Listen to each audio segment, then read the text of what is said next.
Bom dia a todos, um prazer estar com vocês novamente com essa conversa com o presidente Lula, que está numa correria danada. Nós estamos em Bruxelas, capital da Bélgica, de certa maneira capital da Europa, pelo menos a capital da Europa, da União Europeia, né? A reunião da CELAC com a União Europeia, aqui é o segundo dia já. O presidente Lula está arrumando um horáriozinho para nos atender aqui, porque está no corre-corre. Reunião antes, vai ter reunião ainda mais para frente também, muita coisa acontecendo. O Stucker arrumou aqui uma salinha pra gente, só faltou a batata frita que a gente tinha conversado. Pô, da Bélgica, né? Tinha que ter tido uma batatinha frita até, porque o presidente ainda nem almoçou, né? Mas a gente vai no copo d'água por enquanto, né? Como é que está sendo essa reunião? Como é que está tendo tudo? O show, primeiro, é importante dizer para o povo brasileiro que havia 8 anos que essa reunião não acontecia. Uhum. Por irresponsabilidade do golpe e depois, pelo que aconteceu depois de 2018 no Brasil. E é muito importante porque aqui você está numa reunião que participam todos os presidentes da Europa e participam todos os presidentes da América Latina e Caribe. É a oportunidade não apenas de você fazer acordo, discutir ações conjuntas dos 2 continentes, discutir política de investimento, como é extremamente importante você fazer reuniões bilaterais com os presidentes para que você discuta a aproximação do Brasil com o mundo. Eu tenho feito muitas bilaterais, ao todo eu acho que vai dar 8 bilaterais, ou seja, com os presidentes dos partidos que a gente tem interesse de conversar e outros que têm interesse de conversar com o Brasil, e é extremamente importante para o futuro da nossa política. Nós concluímos a pauta do Mercosul, já enviamos para os presidentes do Mercosul. Ela não vai ser discutida aqui, porque não é a CELAC que tem que fazer o acordo, é só o Mercosul. Mas eu estou achando a reunião extraordinária. Eu fico muito feliz com o carinho que as pessoas tratam à volta do Brasil. É como se fosse uma coisa nova que estivesse chegando a participar da reunião, todo mundo muito feliz. E eu sinto muito orgulho de ser brasileiro por conta disso. Ou seja, as pessoas gostam do Brasil, as pessoas querem estar com o Brasil, as pessoas querem visitar o Brasil, as pessoas querem que o Brasil visite os seus países e, portanto, eu acho que nós vamos fazer encontros extraordinários e vamos fazer com que a imagem do Brasil melhore diante do mundo. Inclusive, tivemos uma reunião com França, com Colômbia, com Argentina, com o representante do negociador das oposições da Venezuela, com a vice-presidenta, para discutir um pouco a possibilidade de normalizar a situação na Venezuela. Tudo isso aconteceu dentro de um espaço em que a gente não precisa sair para lugar nenhum.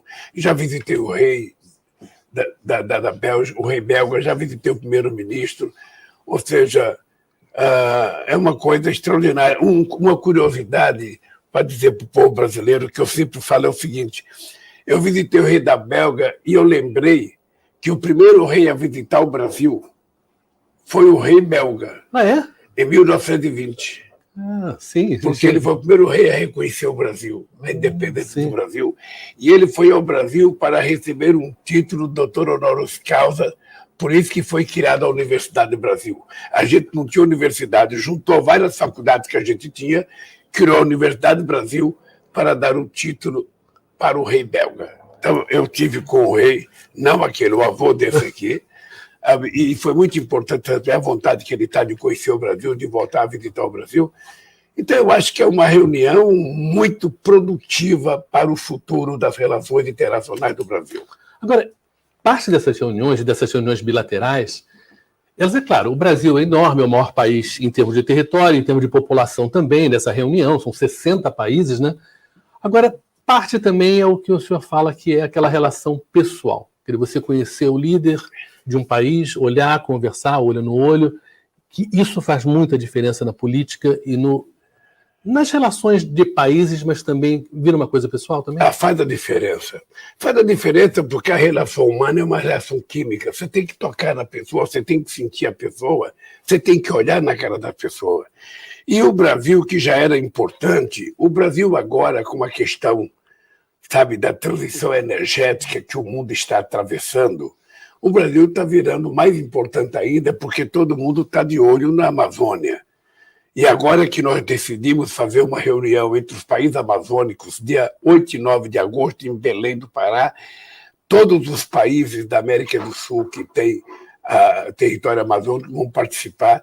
Inclusive, eu convidei a França, porque tem a Guiana Francesa, eu convidei a Indonésia, porque tem grande floresta, e convidei os 2 países congos, sabe, para participar, para que a gente tome uma decisão conjunta dos países que têm floresta, para a gente levar na COP28, que vai ser o debate do clima nos Emirados Árabes no final do ano.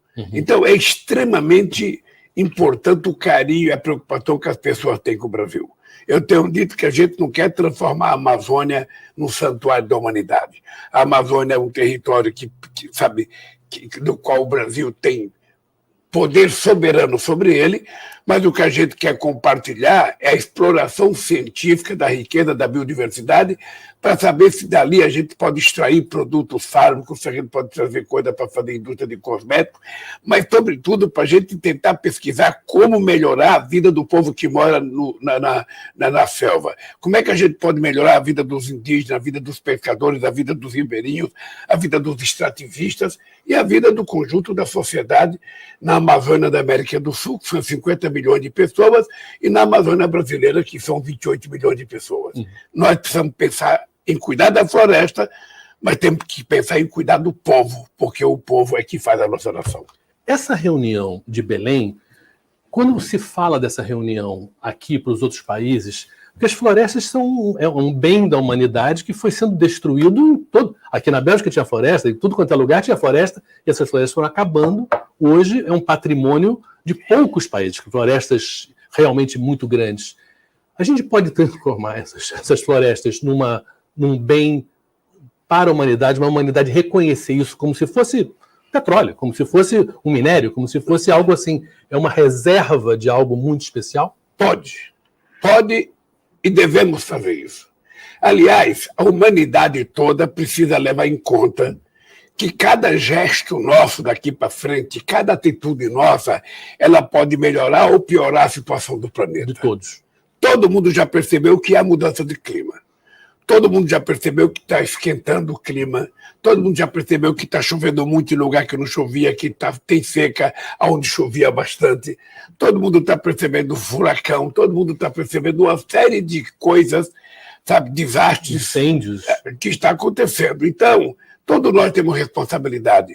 Como o Brasil ainda tem milhões de hectares ou milhões de quilômetros da Amazônia preservado, nós precisamos transformar isso num patrimônio efetivamente brasileiro, mas que gere melhoria da qualidade de vida para o povo brasileiro. É por isso que nós vamos ter que colocar as universidades para pesquisar, os institutos de pesquisa, fazer convênio com outros países, para que a gente possa definitivamente, sabe, dependendo do Brasil, a gente cuidar da nossa floresta para cuidar do planeta. E é mais importante saber que a floresta em pé pode render mais para o Brasil do que derrubar a floresta.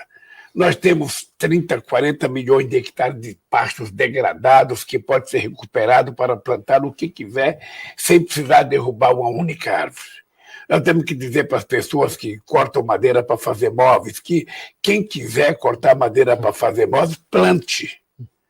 Compra uma área de terra, planta madeira e ele então fica cortando a hora que ele quiser.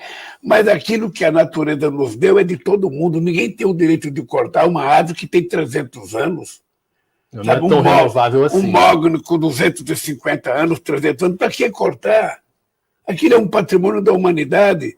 Vamos plantar o mogno em outro lugar e vamos cortar na hora que for possível cortar. Então, esse processo de educação, o Shoa, é que nós vamos ter que fazer com o povo brasileiro. Ou seja, nós somos a única espécie animal capaz de destruir o mundo que a gente vive. É extraordinário. Nós não cuidamos do lixo da nossa casa, nós não cuidamos do lixo do nosso bairro, nós não cuidamos do lixo. Vai se jogando lixo em tudo quanto é lugar, não tem lixo seletivo na maioria dos lugares. Ou seja, a irresponsabilidade nossa é muito grande. Então nós precisamos ser mais responsáveis. Por isso eu defendo, inclusive, que isso deve fazer parte do currículo escolar. A criança tem que aprender a questão ambiental na escola. Da mesma forma que ele vai aprender história de que Cabral descobriu o Brasil, ele tem que aprender as serventias, sabe, do cuidado com aquela sujeira que a gente produz, com o lixo que a gente produz, sabe, com a necessidade de preservar a nossa fauna, de preservar a nossa água, de preservar, sabe, as nossas reservas florestais. Sabe? É isso que nós temos que educar as crianças, é isso que ela tem que saber.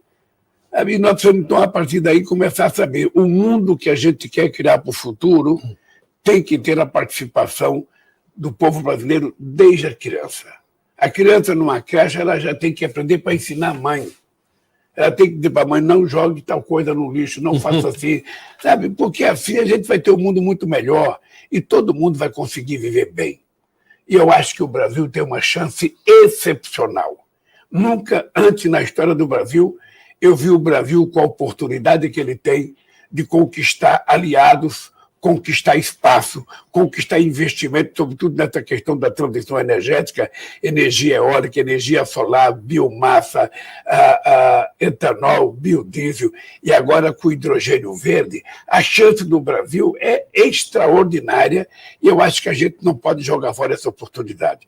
Eu acho que o século XXI definitivamente vai ser o século da independência verdadeira do Brasil, do ponto de vista econômico, cultural, social e também geopolítico. Esse otimismo que o senhor mostra, e obviamente o senhor tem batido esse tambor do meio ambiente muito fortemente, mas por outro lado a gente vê, lembra, Rio 92, a gente está falando de 31 anos atrás, a gente já se falava dessa preocupação com o meio ambiente. E você vê os países falando, olha, não, metas para daqui a 2050, 2060... Quando em 92 falava de metas de 2010, 2020, e muito pouco foi feito. O senhor sente essa urgência que o senhor vê em outros líderes também, ou muita coisa de boca para fora? Olha, ainda tem muita coisa da boca para fora. A primeira COP que eu participei para discutir a questão ambiental foi em 2009 na Dinamarca.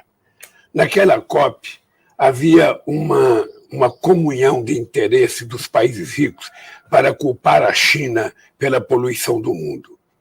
E naquele dia, eu conversei com Obama, conversei com Angela Merkel, conversei com Gordon Brown, conversei com o primeiro-ministro da Itália, conversei com o Sarkozy. Todo mundo queria culpar a China. E o Brasil disse, não. A gente não vai culpar a China porque teve gente poluindo o planeta antes da China. Não foi a China que fez a Revolução Industrial. Então, a Revolução Industrial que poluiu o planeta vem de 200 anos atrás. Eu quero saber se as pessoas estão pagando a dívida que tem com o planeta Terra. Por que culpar a China? E aí foi interessante, porque nós fizemos uma reunião com a China, com a Índia, com o Brasil e com a África do Sul, o Obama entrou depois de muito esforço para ele entrar, e nós não tomamos decisão. Mas ali as pessoas prometeram que iam dar 100 bilhões de dólares por ano para ajudar a cuidar do planeta. Até agora não deram, e me parece que não querem dar. E eu disse na reunião, é melhor dizer a verdade. Não quer dar o dinheiro, diga que não vai dar, não fica alimentando ilusão em países pobres. Um país como o Brasil não tem que ficar implorando dinheiro. Nós temos que fazer aquilo que é nossa tarefa. O Brasil é um país grande. O Brasil precisa parar de se tratar como se fosse um paísinho pobre, pequenininho. O Brasil não é um país pobre, o Brasil é um país rico, tem um orçamento grande, tem riqueza. Acontece que a minoria se apoderou dessa riqueza.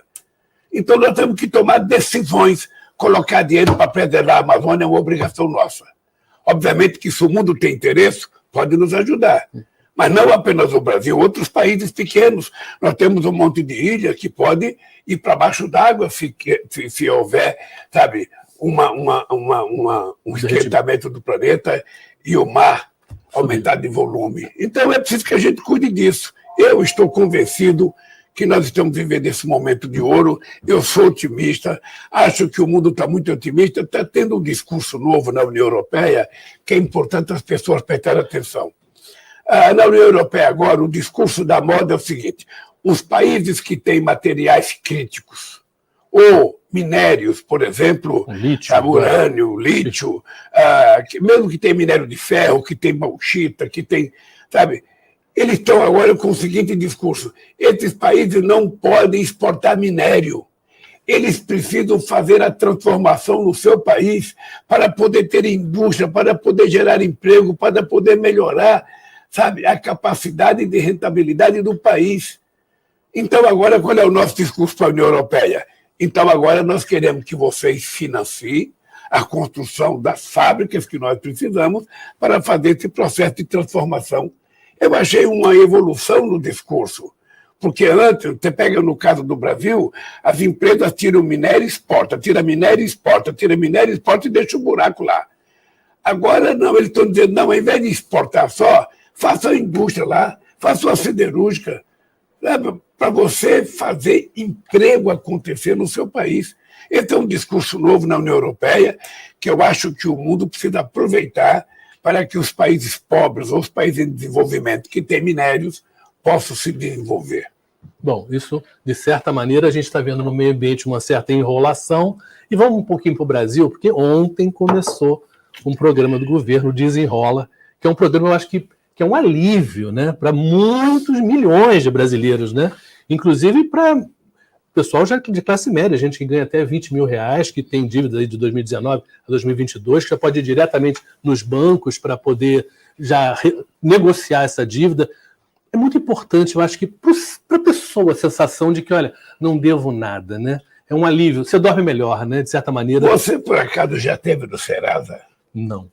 Você já caiu na falha mínima de dever R$150 e você perdeu o crédito? Detesto dever. Então, veja, o que está acontecendo é uma revolução extraordinária.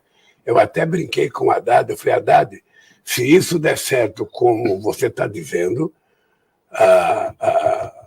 você vai ter que ganhar, junto com a tua equipe econômica, e mais quem propôs isso, o prêmio Nobel, sabe, da desenrolação.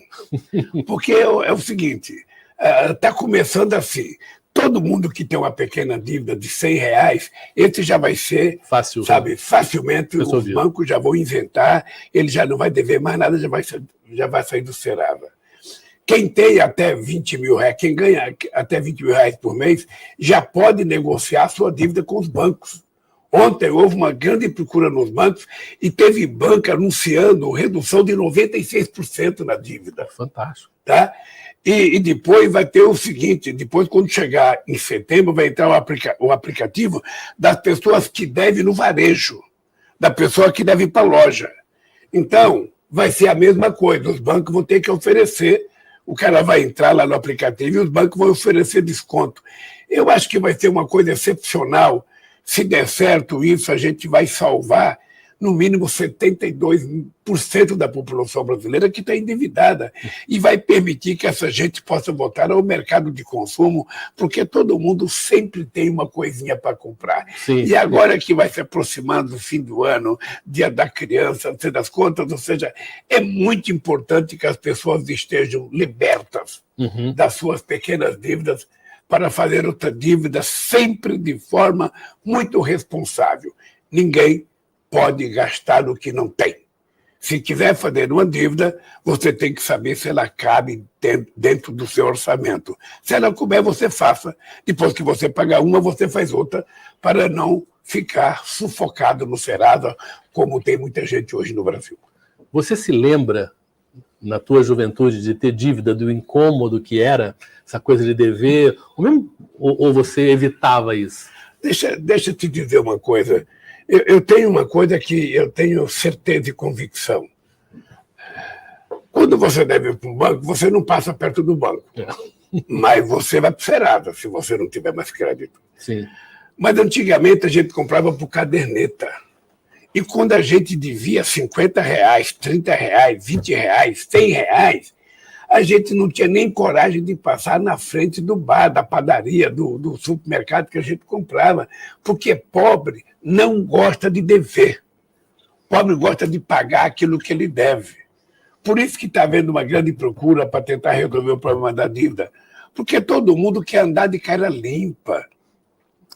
Todo mundo quer entrar em qualquer lugar de cabeça erguida, alegre, porque não está devendo. Quando a pessoa deve e não pode pagar, a pessoa fica embaixo. Só quem gosta de dever muito é rico. Tem um ditado que diz que rico tem duas alegrias.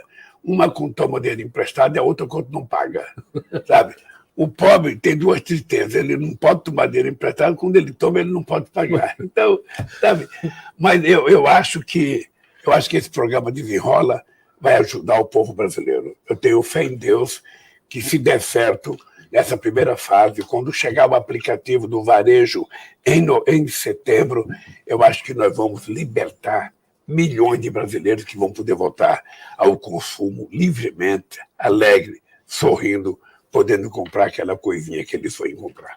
Uma outra coisa que foi dessa semana também muito importante foi o Mais Médicos, né? Que foi muito anunciado, com os detalhes todos do programa, já chegaram mais de 5 mil. O Mais Médicos também, de certa maneira, uma certa libertação para muita gente, né? Você poder ter um médico próximo na tua cidade que te atenda, que era algo que existia, que funcionava, que tiraram e agora está voltando. Eu acho que é fundamental para uma família, né, saber que vai ter um acesso. Olha, né? até o final do ano, nós vamos colocar mais 28 mil médicos. Isso é uma coisa para atender 96 milhões de pessoas. O que é importante é que esses médicos não vão ficar na Avenida Paulista, não vão ficar na Avenida Copacabana, na Avenida Boa Viagem, não vão ficar em nenhuma avenida importante. Eles vão para a periferia e para as cidades do interior, para aquela cidade mais longínqua, aonde ninguém quer ir. Esses médicos vão. Por isso que é importante a gente valorizar, porque as pessoas que se dispõem aí, essas pessoas vão ter que ser remuneradas, vão ter que ser reconhecidas pelo governo, e a gente precisa valorizar muito essa gente, porque essa gente, sabe, vai para a cidade que, às vezes, sabe, não pega nem bem uma antena de televisão, vai para uma cidade que, muitas vezes, não tem sequer um restaurante para ele jantar, às vezes ele tem que se separar da família para poder ir para um lugar desse. Então, é uma revolução que a gente está fazendo na saúde. Eu quero dar os parabéns à nossa ministra e todo o pessoal da saúde, porque ela conseguiu fazer, sabe, o edital, a maioria de brasileiros, o que é extremamente importante, e isso eu acho que vai melhorar a qualidade da saúde. Depois nós temos que fazer uma outra coisa, que é cuidar dos especialistas.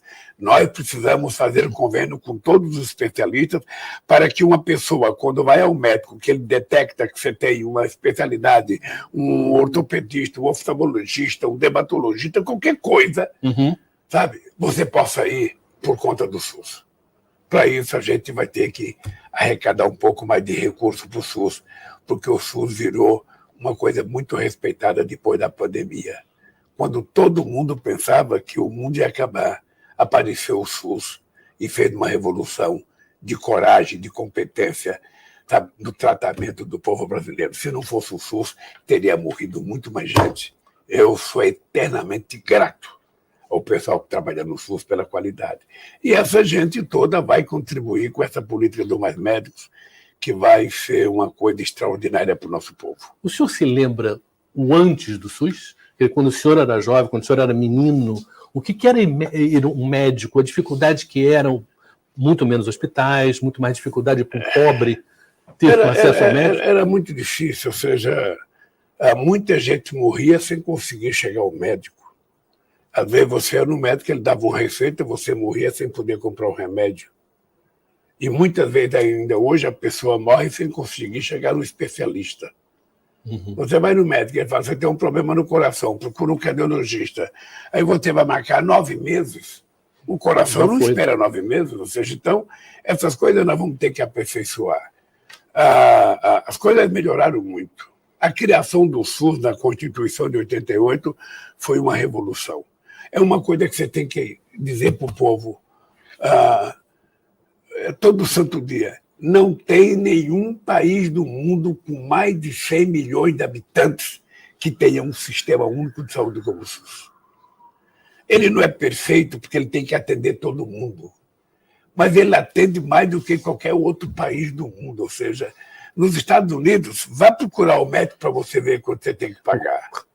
Você já morou lá, você sabe, tem que pagar. Aqui não, aqui você entra no UPA, você entra no pronto-socorro, ninguém pergunta se você é rico, se você é pobre, se você é empresário, se é trabalhador. Você vai ser tratado. E ainda recebe muitas vezes os remédios de graça.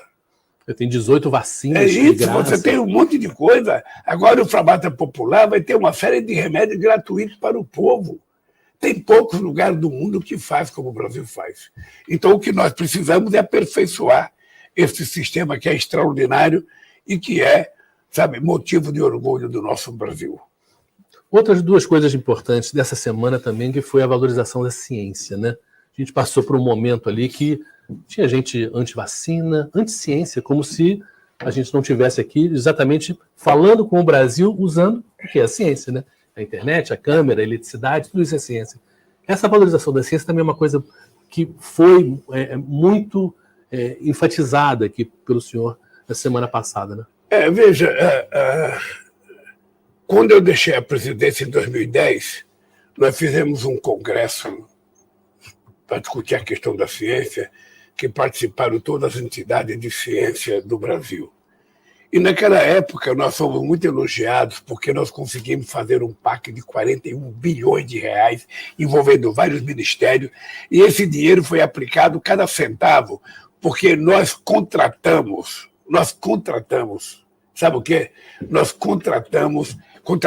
nós fizemos um convênio com as universidades, com a SBPC, para que os cientistas criassem um grupo para administrar esse dinheiro. E foi aplicado cada centavo desse recurso.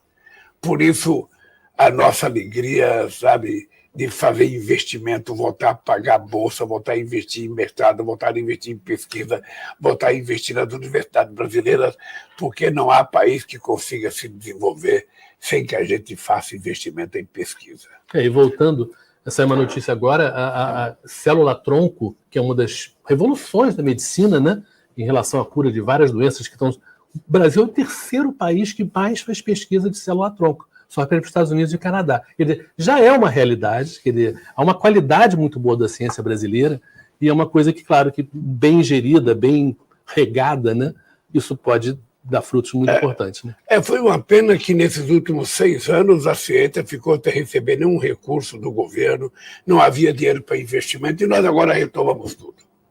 Então agora as coisas vão voltar à normalidade e vão funcionar, eu diria, daqui do jeito que o Brasil precisa. Quanto mais cientista tiver, quanto mais pesquisa a gente fizer, quanto mais a gente tentar transformar essa pesquisa, sabe, em produtos industrializados, mais o país vai ganhar.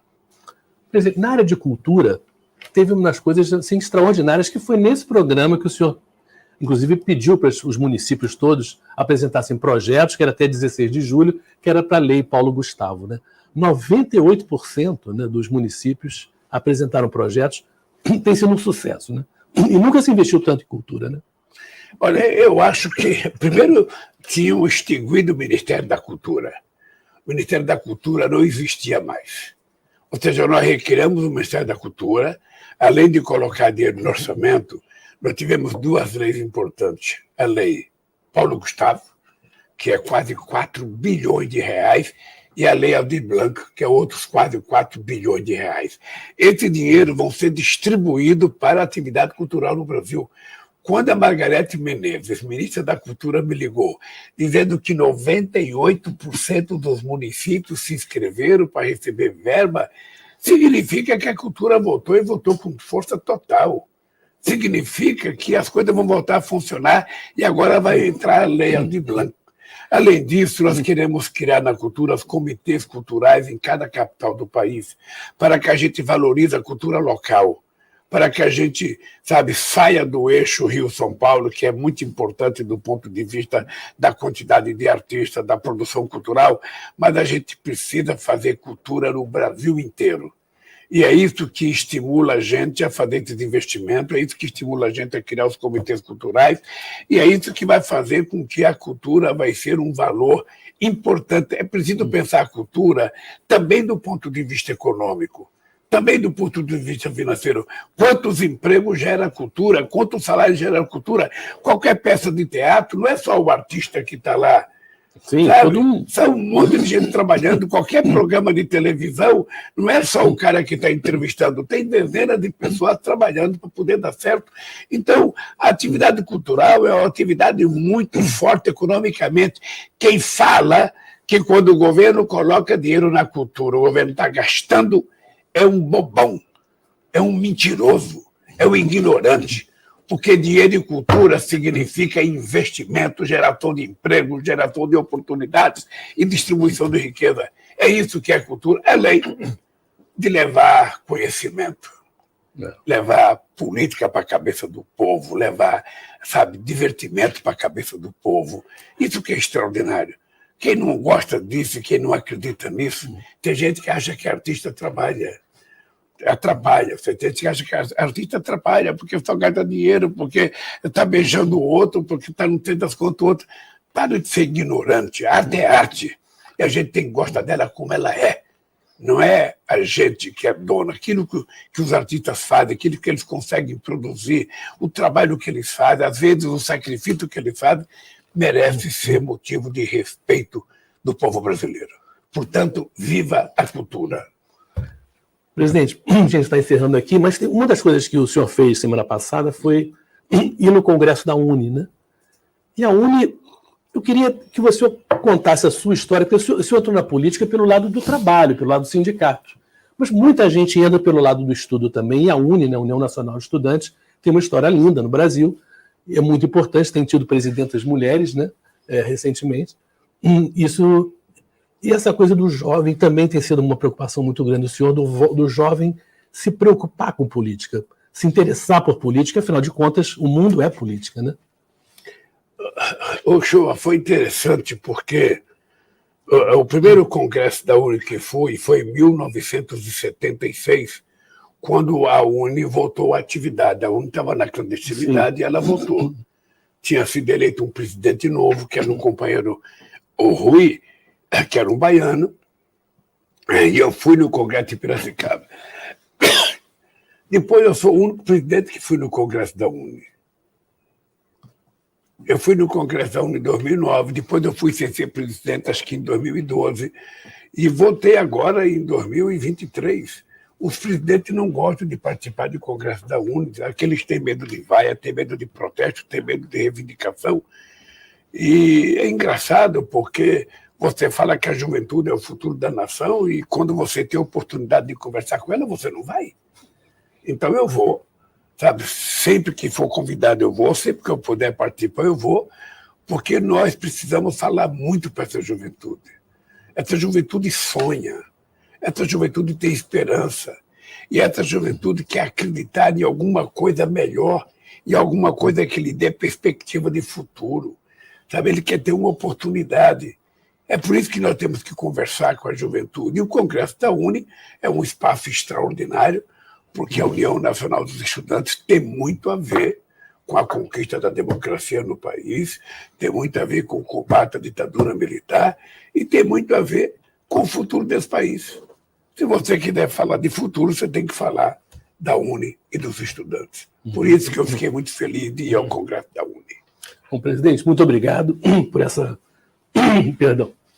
essa conversa, mais uma, né?